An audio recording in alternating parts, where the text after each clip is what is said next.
ശേഷം LDF എന്തൊക്കെ നടപ്പാക്കാൻ ആഗ്രഹിക്കുന്നു എന്ന കാര്യങ്ങൾ സ്വാഭാവികമായും തയ്യാറാക്കേണ്ടതുണ്ട്. അത്തരമൊരു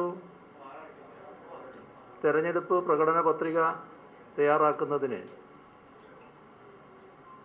നേരത്തെ ഞങ്ങൾ സ്വീകരിച്ചൊരു മാർഗം ഇതുപോലുള്ള ചില യോഗങ്ങൾ ചേർന്നുകൊണ്ട്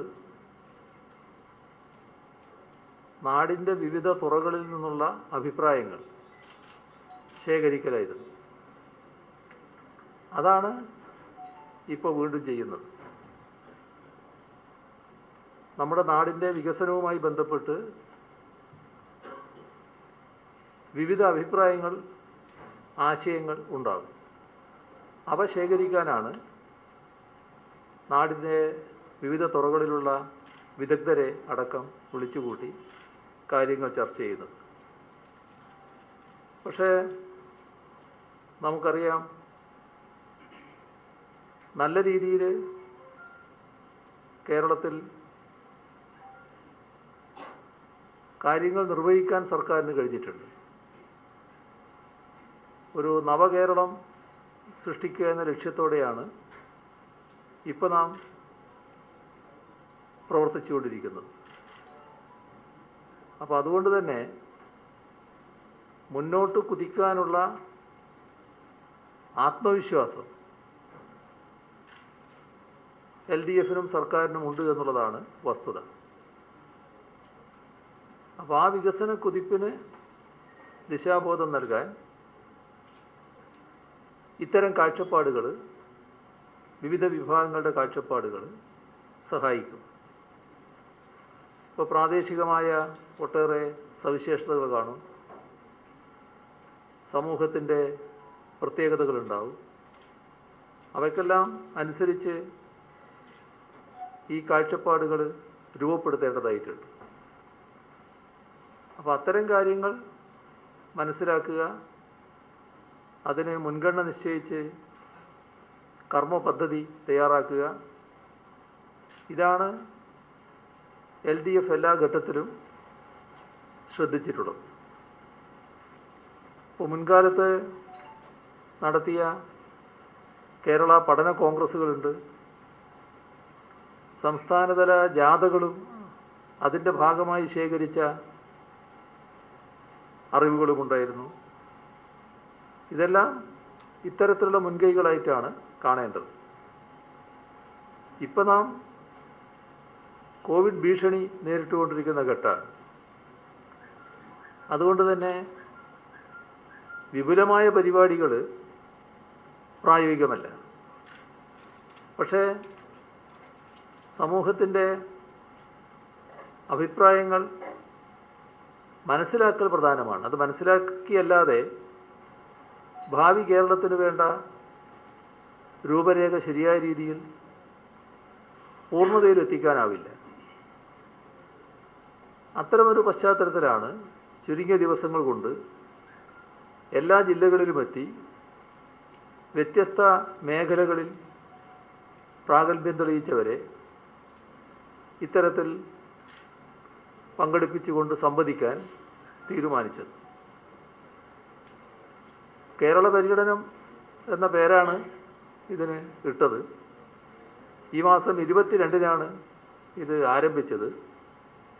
ഈ സമ്പർക്ക പരിപാടി ഇതോടെ 11 ജില്ലകൾ പിന്നിട്ടിരിക്കുകയാണ്. നാളെ എറണാകുളവും ആലപ്പുഴയുമാണ്. പിന്നെ ഒരു ജില്ല ബാക്കിയാവും, ഇടുക്കി ജില്ല. അത് പിന്നീട് നിശ്ചയിക്കും. നേരത്തെ നിശ്ചയിച്ചതിലുണ്ടായിരുന്ന ഒരു പ്രത്യേക കാരണത്താൽ അത് മാറ്റേണ്ടി വന്നതാണ്. അത് പിന്നീട് നിശ്ചയിക്കും. കേരള പര്യടനത്തിൻ്റെ ഭാഗമായി ഓരോ ജില്ലയിലും സംഘടിപ്പിച്ച ഈ കൂടിക്കാഴ്ചകൾ ഒട്ടേറെ നൂതനമായ ആശയങ്ങൾ പങ്കുവച്ചിട്ടുണ്ട്.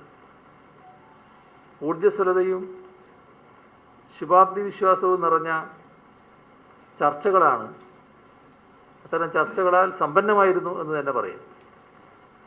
ഇപ്പോൾ വ്യവസായം, കൃഷി, വാണിജ്യം, ആരോഗ്യം, വിദ്യാഭ്യാസം, ടൂറിസം, സാഹിത്യം, സ്ത്രീപക്ഷ വികസനം, മാധ്യമങ്ങൾ, IT, കായികം, ഇങ്ങനെയുള്ള ഒട്ടേറെ മേഖലകളിൽ ഉള്ള ആളുകൾ ഈ ചർച്ചകളിൽ പങ്കെടുത്ത് അവരുടെ അഭിപ്രായം രേഖപ്പെടുത്തിയിട്ടുണ്ട്. കേരളത്തിൻ്റെ വികസനവും സാമൂഹ്യ പുരോഗതിയും മുൻനിർത്തി സമഗ്രമായ ചർച്ചകളാണ് എല്ലായിടത്തും നടന്നത്. പങ്കെടുത്ത എല്ലാവരും വളരെ ക്രിയാത്മകമായാണ് ചർച്ചയിൽ ഇടപെട്ടത്. LDF സർക്കാരിൻ്റെ കേരള വികസനത്തോടുള്ള പ്രതിബദ്ധതയിൽ എല്ലാവരും ആത്മവിശ്വാസവും പ്രതീക്ഷയും പ്രകടിപ്പിക്കുകയുണ്ടായി. ഇപ്പോൾ ഇന്ന് നിങ്ങളാരെങ്കിലും കേട്ടോന്നറിയില്ല, ഇവിടെ ഉള്ളതുകൊണ്ട് നിങ്ങൾ കേൾക്കുന്ന സ്വഭാവക്കാരാണല്ലോ, കേട്ടിട്ടുണ്ടാവും. ശ്രീ ചിത്രം നമ്പൂതിരിപ്പാട് ആദ്യം സംസാരിച്ചു ആ ചർച്ചയിൽ പങ്കെടുത്തുകൊണ്ട്. അപ്പം അദ്ദേഹം പറഞ്ഞൊരു കാര്യം, 5 വർഷം മുൻപ് ഞാൻ ഇതുപോലെ ഒരു ചർച്ചയിൽ പങ്കെടുത്തിരുന്നു.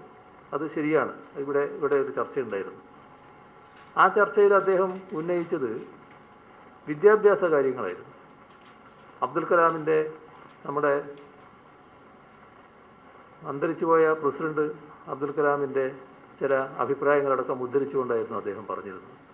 അപ്പോൾ വിദ്യാഭ്യാസ രംഗത്ത് വരേണ്ട മാറ്റം, അക്കാദമിക് മികവ് ഉയർത്തൽ, ലോക നിലവാരത്തിലേക്ക് കേരളത്തിൻ്റെ വിദ്യാഭ്യാസ മേഖല ഉയരേണ്ടത്, അതായിരുന്നു അദ്ദേഹം പറഞ്ഞത്. അപ്പോൾ അദ്ദേഹം ഇപ്പോൾ ഇന്ന് എടുത്തു പറഞ്ഞത് അത് അംഗീകരിച്ചുകൊണ്ട് ഇടതുപക്ഷ ജനാധിപത്യത്തിനുള്ള പ്രകടന പത്രികയിലുണ്ടായി. പിന്നെ നടപ്പാക്കിയ പൊതുവിദ്യാഭ്യാസ സംരക്ഷണ യജ്ഞം വലിയ തോതിൽ നമ്മുടെ വിദ്യാഭ്യാസ മേഖലയെ അഭിവൃദ്ധിപ്പെടുത്താനാണ്, ഈ അക്കാദമിക് നിലവാരം ഉയർത്തുന്നതിനാണ് ഇടയാക്കിയത് എന്ന് അദ്ദേഹം പറയുകയുണ്ടായി. അപ്പോൾ അങ്ങനെയുള്ള ഒട്ടേറെ അഭിപ്രായങ്ങൾ ഈ ഘട്ടത്തിൽ വന്നു എന്നുള്ളതാണ് വസ്തുത. ഇപ്പോൾ 5 വർഷം മുൻപ് ഇതുപോലെ നടന്ന കൂടിക്കാഴ്ചയിൽ പങ്കെടുത്തതിൻ്റെ ഒരു അനുഭവം ചലച്ചിത്രകാരൻ ശ്രീകുമാരൻ തമ്പി നേരത്തെ പങ്കുവെക്കുകയുണ്ടായി. അന്ന് ആ യോഗത്തിലിരിക്കുമ്പോൾ അദ്ദേഹം പറഞ്ഞത് തനിക്ക് വലിയ പ്രതീക്ഷയോ വിശ്വാസമോ തോന്നിയിരുന്നില്ല. പക്ഷേ ഇപ്പോൾ ചർച്ചയിൽ പങ്കാളിയാകുമ്പോൾ നിറഞ്ഞ പ്രതീക്ഷയുണ്ട്, ചർച്ച ചെയ്യുന്ന കാര്യങ്ങൾ നടക്കും എന്ന വിശ്വാസമുണ്ട് എന്നുകൂടി അദ്ദേഹം കൂട്ടിച്ചേർക്കുകയുണ്ടായി. ഈ വിശ്വാസമാണ് ഈ എല്ലാ പരിപാടിയിലും കണ്ടത്. ഈ സർക്കാർ പറയുന്ന കാര്യങ്ങൾ നിറവേറ്റും എന്ന ജനങ്ങളുടെ വിശ്വാസത്തിൻ്റെ പ്രതിഫലനമാണിത്.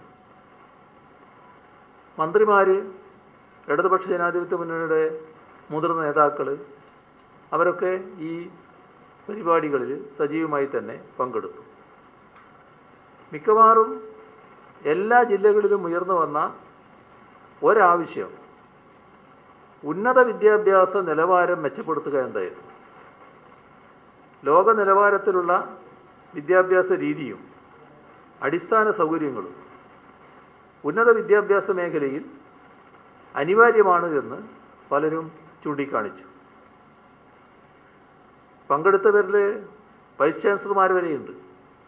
അങ്ങനെയുള്ള അക്കാദമിക് മേഖലയിൽ നിന്ന് വന്നവർ വിശദമായി ഈ പ്രശ്നം അവതരിപ്പിക്കുകയും പ്രായോഗിക നിർദ്ദേശങ്ങൾ അവതരിപ്പിക്കുകയുമുണ്ടായി. ഇപ്പോൾ അറബി ഭാഷ പഠന ഗവേഷണ കേന്ദ്രം, മൈഗ്രേഷൻ സ്റ്റഡീസിൽ ഇൻ്റർ ഡിസിപ്ലിനറി പഠനം സാധ്യമാക്കുന്ന ഉന്നത ഗവേഷണ കേന്ദ്രം, ഇത്തരം കാര്യങ്ങളുമായൊക്കെ ബന്ധപ്പെട്ടുകൊണ്ടുള്ള അവതരണങ്ങളും ഉണ്ടായി. യുവാക്കൾക്ക് നൈപുണ്യ വികസനം അന്തർദേശീയ നിലവാരത്തിൽ നൽകാൻ പ്രാപ്തമായ സംവിധാനങ്ങൾ ആവിഷ്കരിക്കണമെന്നും ചിലർ ഈ ചർച്ചകളിൽ പങ്കെടുത്തുകൊണ്ട് ആവശ്യപ്പെടുകയുണ്ടായി. കേരളത്തിലെ യുവാക്കൾക്ക് ദേശീയ അന്തർദേശീയ തലത്തിൽ കൂടുതൽ മികച്ച തൊഴിലവസരങ്ങൾ ഒരുക്കാൻ ഇതുവഴി സാധിക്കുമെന്ന് അവർ അഭിപ്രായപ്പെടുകയുണ്ടായി. വ്യവസായ വികസനത്തിനായി സർക്കാർ കൈക്കൊണ്ട നടപടികളെ ആ രംഗത്തെ പ്രതിനിധാനം ചെയ്തവർ പൊതുവെ അഭിനന്ദിക്കുകയാണ് ചെയ്തത്. ഈ നടപടികൾ കൂടുതൽ ഫലപ്രദമാക്കാൻ വ്യവസായ വികസന നയത്തിൻ്റെ സന്ദേശം തദ്ദേശ സ്വയംഭരണ സ്ഥാപനങ്ങളിലേക്ക് കുറേ കൂടി കാര്യക്ഷമമായി പ്രചരിക്കേണ്ടതിൻ്റെ ആവശ്യകത പലരും എടുത്തു പറയുകയുണ്ടായി. സർവകലാശാലകളും വ്യവസായ സ്ഥാപനങ്ങളുമായി ശക്തമായ ബന്ധം സൃഷ്ടിക്കേണ്ടതുണ്ടെന്നും പലരും ചൂണ്ടിക്കാണിച്ചിട്ടുണ്ട്.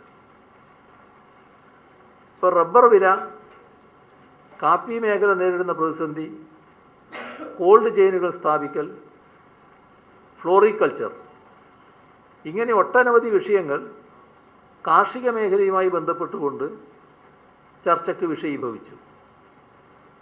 ഈ ഗവേണൻസ് കൂടുതൽ ശക്തമാക്കണമെന്ന ആവശ്യവും ഈ കൂടിക്കാഴ്ചയുടെ ഭാഗമായി ഉയർന്നു വന്നു. കാര്യക്ഷമത വർദ്ധിപ്പിക്കുന്നതോടൊപ്പം കൂടുതൽ സംരംഭങ്ങളും തൊഴിലവസരങ്ങളും സൃഷ്ടിക്കാനും ഇതിലൂടെ സാധിക്കുമെന്ന് വിശദമാക്കുകയുണ്ടായി.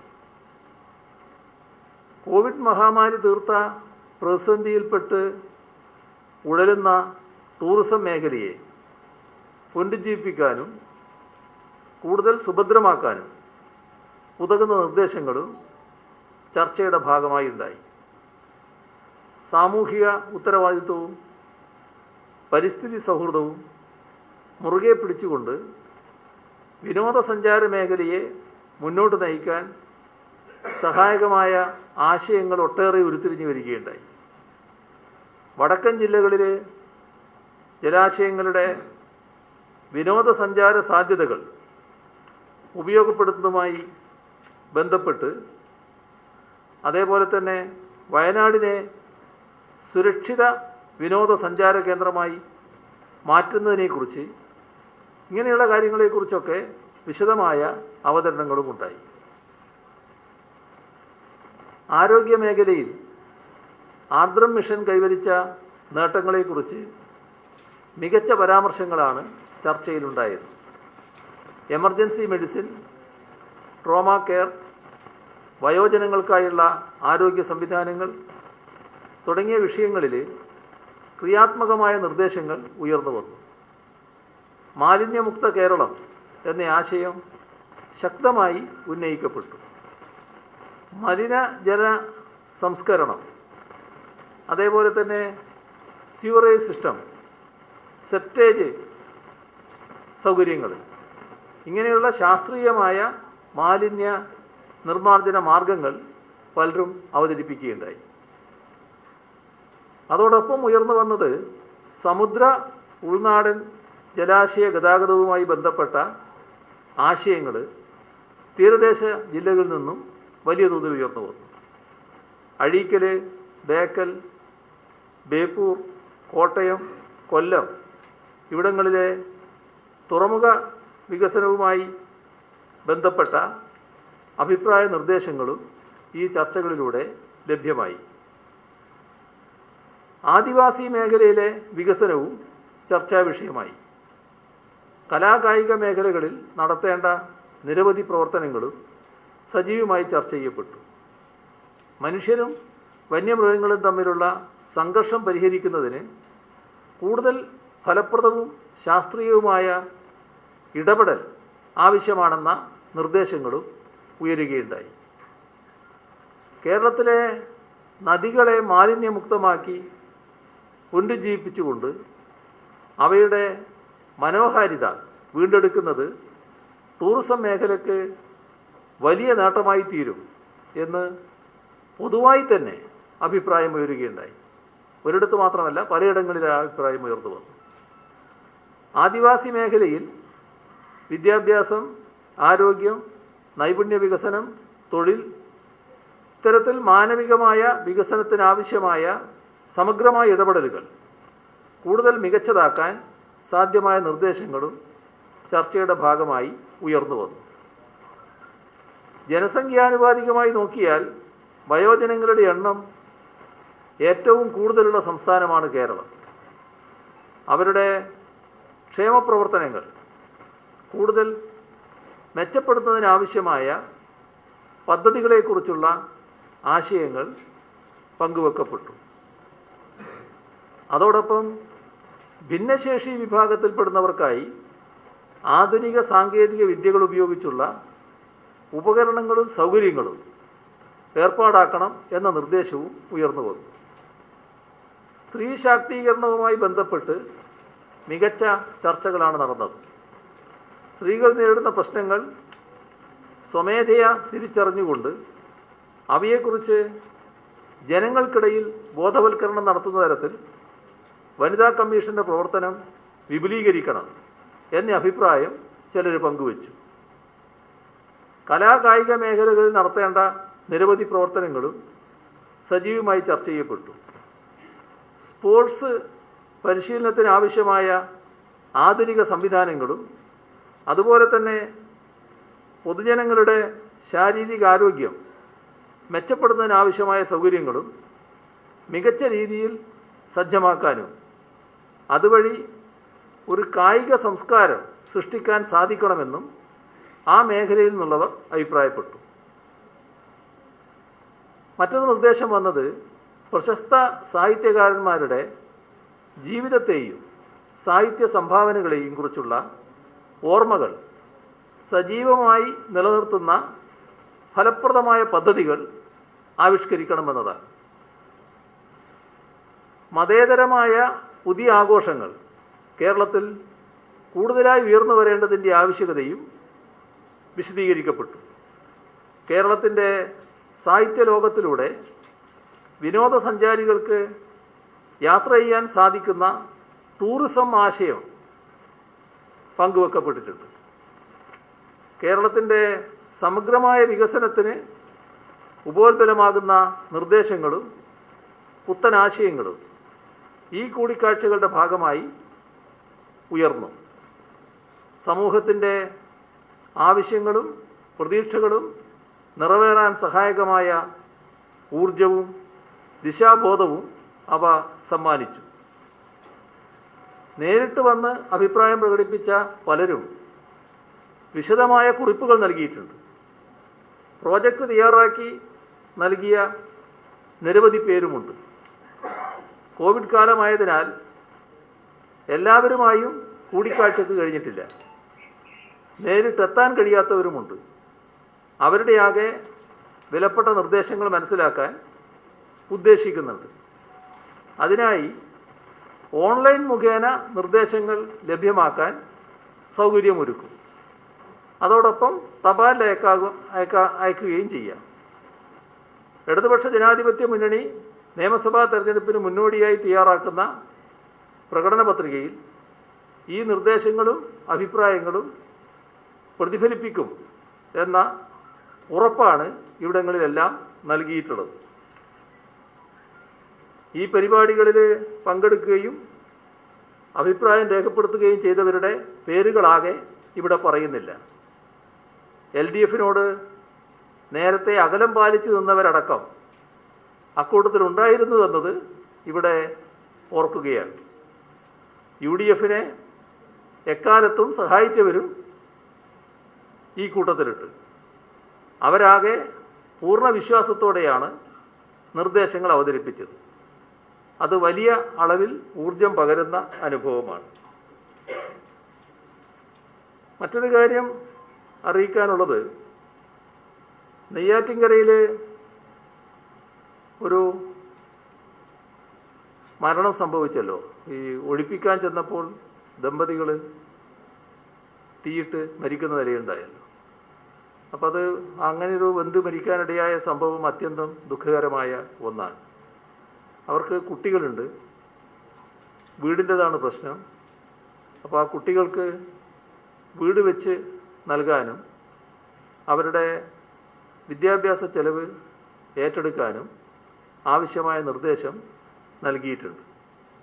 പൂർണ്ണ സംരക്ഷണം ആ കുട്ടികൾക്ക് നൽകുന്ന നിലയാണ് സ്വീകരിക്കുക.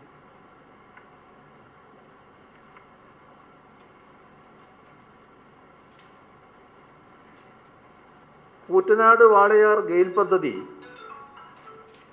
ഇവിടെ സർക്കാർ അധികാരത്തിൽ വന്നപ്പോൾ ലക്ഷ്യമിട്ട പ്രധാനപ്പെട്ട പദ്ധതികളിലൊന്നായിരുന്നു. 94 കിലോമീറ്റർ നീളത്തിലുള്ള ഈ പൈപ്പ് ലൈനിൻ്റെ 82 കിലോമീറ്റർ നീളത്തിലുള്ള പൈപ്പ് ലൈൻ പൂർത്തീകരിച്ചത് ഈ സർക്കാരിൻ്റെ കാലയളവിലാണ്. ഇതുമായി ബന്ധപ്പെട്ട SV സ്റ്റേഷനുകളുടെ പ്രവൃത്തിയാണ് പൂർത്തിയാക്കാനുള്ളത്. മാർച്ച് 31-നകം ഈ പദ്ധതി പൂർത്തീകരിക്കാനാകും എന്നാണ് കരുതുന്നത്. പൈപ്പിടൽ നിലവിൽ പൂർത്തിയായിട്ടുണ്ട്. SV സ്റ്റേഷനുകളുടെ 85% പ്രവൃത്തി പൂർത്തിയായി കഴിഞ്ഞു. നമ്മുടെ കോവിഡുമായി ബന്ധപ്പെട്ട് ജനിതക മാറ്റം വന്ന വൈറസിൻ്റെ കാര്യത്തിൽ ആരോഗ്യവകുപ്പ് ആവശ്യമായ നടപടികൾ സ്വീകരിക്കുന്നുണ്ട്. ഇത്രയും കാര്യങ്ങളാണ് നിങ്ങളുമായി പങ്കുവെക്കാനുള്ളത്.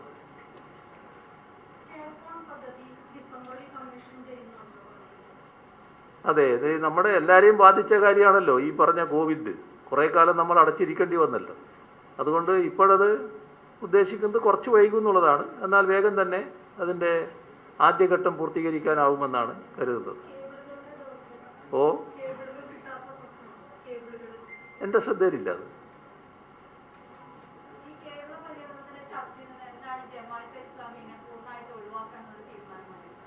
അല്ല, ജമാഅത്തെ ഇസ്ലാമി അത്തരം ചർച്ചക്ക് പറ്റുന്നവരല്ല. അതുകൊണ്ട് തന്നെ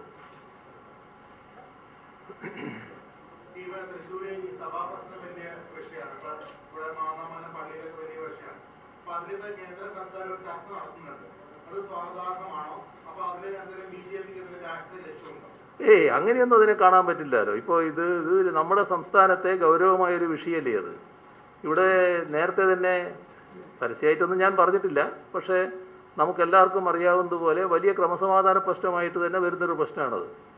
അത്തരമൊരു കാര്യത്തിൽ പ്രധാനമന്ത്രി ഇടപെടുന്നത് സ്വാഗതാർഹമായ കാര്യമല്ലേ. അതിലെന്താ പ്രശ്നം? ഞാൻ അങ്ങനെ കാണുന്നില്ല.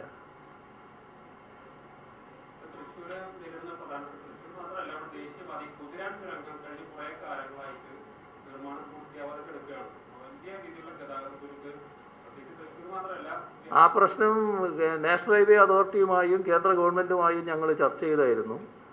ഏറ്റവും ഒടുവിൽ കിട്ടിയിട്ടുള്ള ഉറപ്പ് ഈ ജനുവരി മാസത്തിൽ ഈ ഒരു ടണൽ പൂർത്തിയാക്കാനാകുമെന്നാണ്. അത് പൂർത്തിയാകുന്നതോടെ മറ്റേ ടണലിൻ്റെ പ്രവൃത്തിയും അവരാരംഭിക്കുമെന്ന് പറഞ്ഞിട്ടുണ്ട്. ഉണ്ടായ പ്രശ്നം ആ കോൺട്രാക്ടറുമായി ബന്ധപ്പെട്ടതാണ്. ആ പ്രശ്നത്തിന് അവർ പരിഹാരം കാണുമെന്നും അവർ അറിയിച്ചിട്ടുണ്ട്.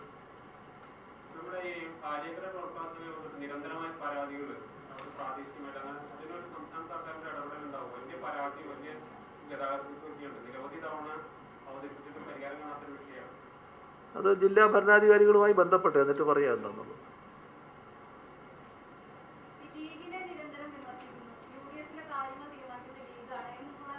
അല്ല, പഴയ കാര്യമല്ലേ. അതല്ല ഇനി ഇപ്പോൾ